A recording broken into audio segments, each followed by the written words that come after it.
Greetings, class.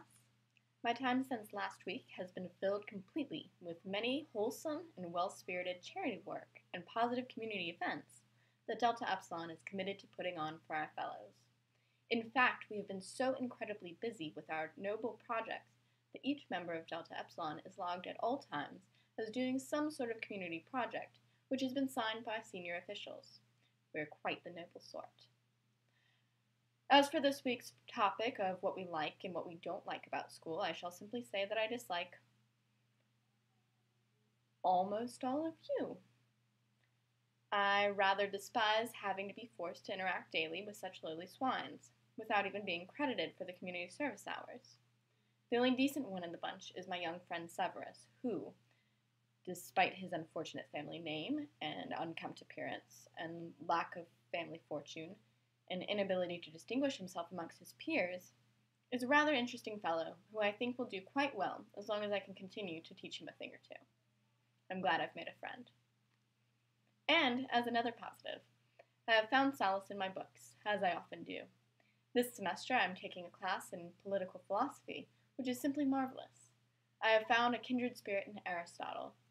I enjoy having my thoughts validated by such a highly respected mind. Unlike the rising gripes of our modern proletariat about social welfare and equality, Aristotle understands that property isn't meant to be shared. It's rather ludicrous and completely against the heart of capitalism.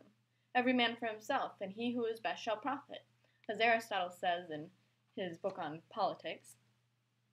The Lacedaemonians, who, for example, use one another's slaves and horses and dogs as if they were their own, and when they lack provisions on a journey, they appropriate what they find in fields throughout the country. It is clearly better that property should be private. I wholeheartedly agree. Further, I found another little passage which addresses a concern of mine: women. Recently, I've been bombarded by women on this campus stating their opinions and acting as if they're here for any other reason than diversity statistics in Title IX. I blame social media, frankly. It's through that devilish communication that women are able to share their thoughts and form notions of community. As Aristotle says,